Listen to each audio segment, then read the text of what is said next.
Down and Out. That's a great song. There's like 10 chords in this song, and by the end of this session, you're going to be able to play those chords all over the fretboard. So let's get started. Well, welcome to Breakout session number 3. I call this one the little chords. First, before we get started, as usual, I want to give a big shout out to all the members of the Guitar League that might be watching this around the country today. And I'd ask to remind you, if you would, please hit the subscribe button and the little bell at the top, and you'll get a notification when I put a new breakout session up there. So we're going to start talking a little bit about the caged system. The cage system can be several things. It can be like multiple shapes to make one chord, and then it can be scales within those shapes for those chords. For instance, you could play C. You could play C with a C shape, with an A shape, with a G shape, with an E shape, and with a D shape, hence the name caged. If you started that progression with an A chord, it would be like A, G, E, D, C, back to A, and so on. As you go down the progression, it just follows that way. That's pretty interesting, but that's not what we're going to be talking about today. We're going to kind of break out of the cage system a little bit, and we're going to do what I talk about is the small chords today, the little chords. And we're going to start with a C shape, only we're going to start with a C7 shape. So this class is probably not for total beginners, because again, you're going to need to know all your cowboy chords, and hopefully you've been learning all the notes on the fretboard, as I suggested way back in one of my first breakout sessions, because now it's going to come in handy that you know where all those notes are, because the root note of these chords is going to tell you what the chord is. So, for instance, on the C7 chord, it's the typical C7 shape, and I'll give you some chord charts to help you with that.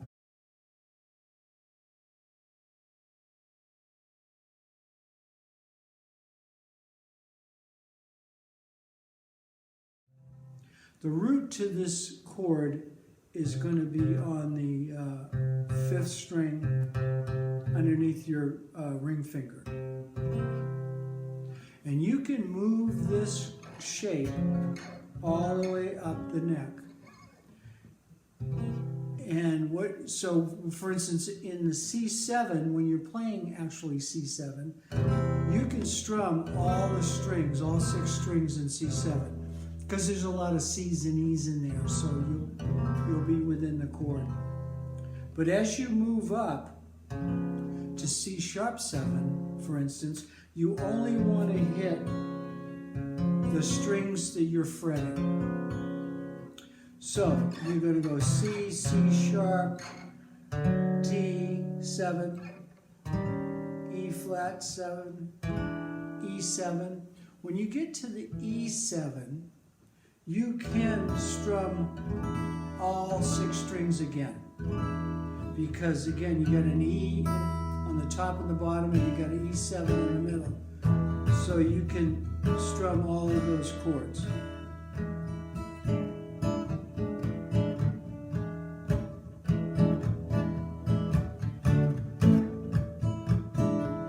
Little Creedence Clearwater chord there.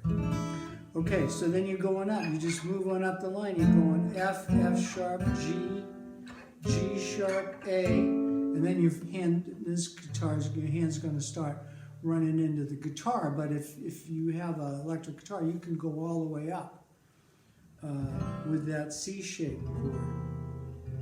So now we're going to go to A-shaped chord, following the cage system somewhat. We're going to go to an A-shaped chord. And we learned in the last episode that when we were doing A-shaped bar chords, how to do it.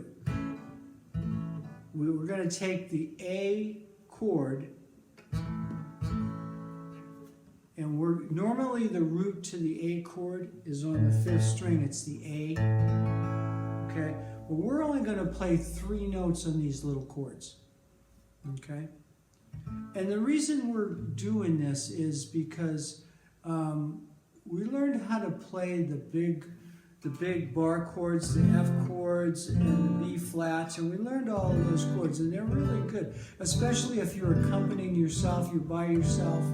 But when you start playing with a group of people, if there's a lot of guitars, and especially if there's a bass player, you don't want to be playing the big chords and stepping on the bassman's territory, because he's playing a lot of the low notes.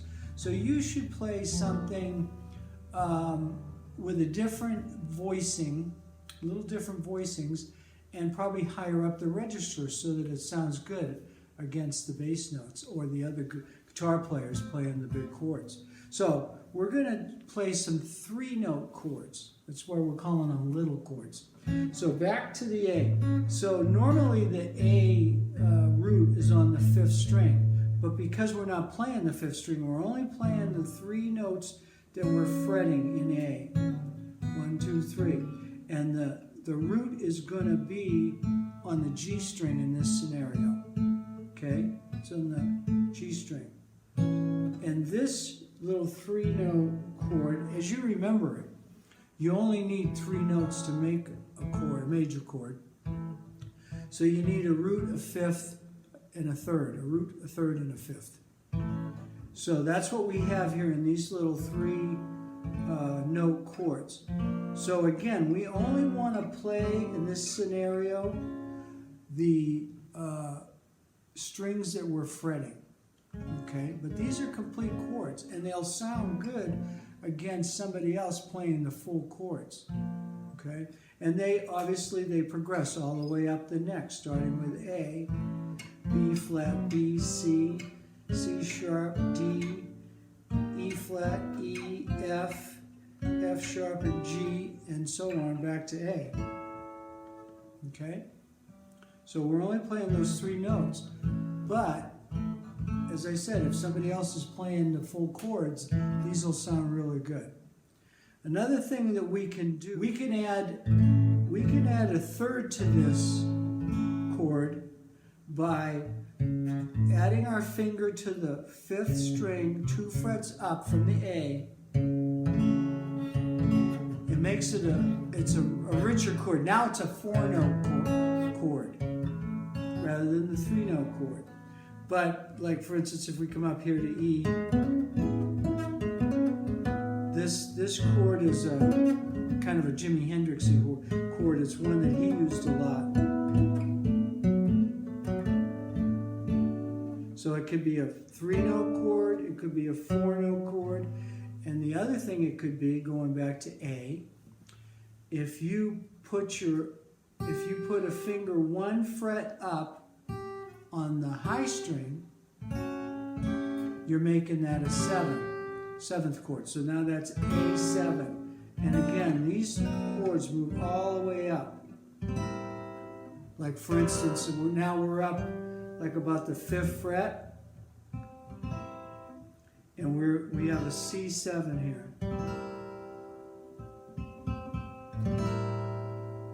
Okay? And it moves all the way up the line. But while we're right here, here's a little bonus chord. Okay, so we got a C here if we just play those 3 notes, right? If we just move our finger down 1 string and we play the 3 strings underneath that, that's a minor chord. And it so happens it's the relative minor chord to the chord just above it. So if this is a C chord with those 3 notes, then this is an A minor. So So you can play that all over the fretboard. I'm hoping you understand that it just progresses up. All of these chords that I'm showing you just progress up the fretboard. Okay? So that's the A. Okay, that's the A chord, C chord, A minor chord. Okay, those are movable chords there. Okay, now we're going to skip the G shape and we're going to go to the E shape. However, it's going to become unrecognizable. So we're going to call it, if you remember we played the big bar chords and we played an E shaped bar chord like an F or a B flat and F, remember that? That was an E shaped chord. Well, now we're going to take out all of our fingers and we're going to play the old cowboy F, and we're only going to play the bottom 4 strings. And the root for this one, there's 2 roots for this one. There's a root on the 4th string and there's a root on the 1st string. So that's a little 4-note chord that'll progress all the way up.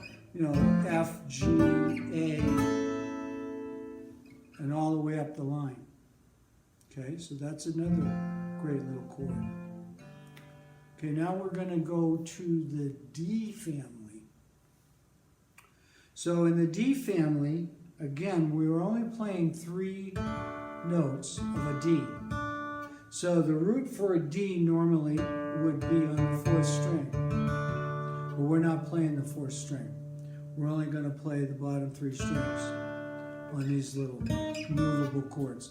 So the root is on the 2nd string. That D note on the 2nd string becomes the root. And again, so we just move up here.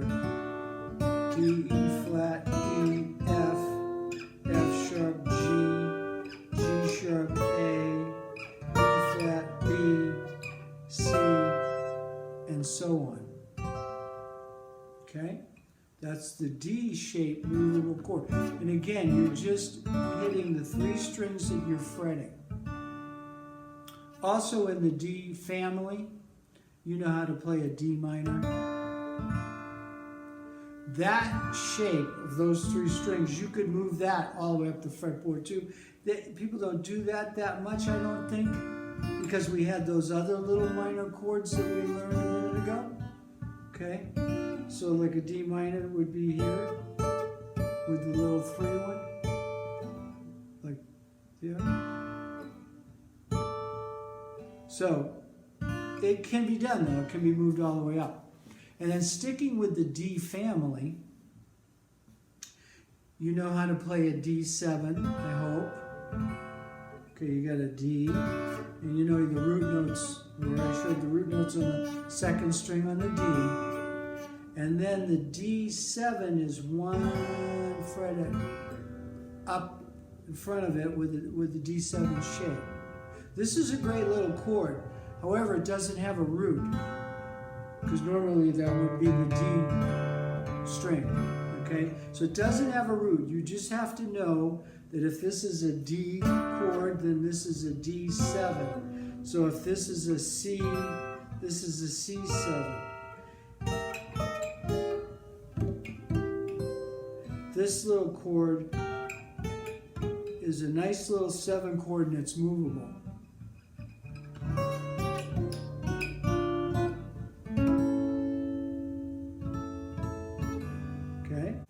Okay. So there's a great little progression that I was playing on the way in. A song called Nobody Knows You When You're Down and Out. It was recorded by Bessie Smith in 1930-ish. And it was one of the first songs that Eric Clapton learned how to play. I don't normally work on songs on these breakout sessions, but what I find that you can do with this song, because as I mentioned, there's 10 chords in this song. There's actually every letter of the musical alphabet is represented in that song. So what that song is a great exercise to learn chords and to move around the neck. It's a great warm-up exercise too. So what I was going to do today is I'm going to play a few bars of it, and I'm going to call out the chords as I do it. And then we can try it with some of the new chords that we just learned and see how that works. So for instance, it starts off, it's a C, E7, A7, a D minor, an A7, a D minor, an F, a B, a C, B, B flat to A, a D7, and a G7. And what if we use some of the new chords that we just learned? So if it was a C, E7, an A, D minor, A7, D minor 7, an F, a B, a C down to A D7 there, and a G7 there. Well, in summary, we've learned a lot of chords in the last couple of sessions. We learned the big chords, and we learned the little chords. And we learned how to play them all over the fretboard. But just because we can play them all over the fretboard doesn't mean that we should. We should try to be as efficient as possible when we're playing. For instance, you know, when you're playing in the first position, like just an A and a D7 and an E7, they're pretty close. So you could do the same thing in another position. You could do the A, you could do a D7, and you could do an E7. Real close, and just stay as efficient as humanly possible, and don't be going all over the fretboard and missing your beat. Well, I sure hope you like these videos, and if you do, I would remind you to please subscribe, hit the like button, and also the little bell, and that'll give you a notification when I put next things up there. So I'm going to see you in the next video. We're just going to play our way out of here with a little Nobody Knows You.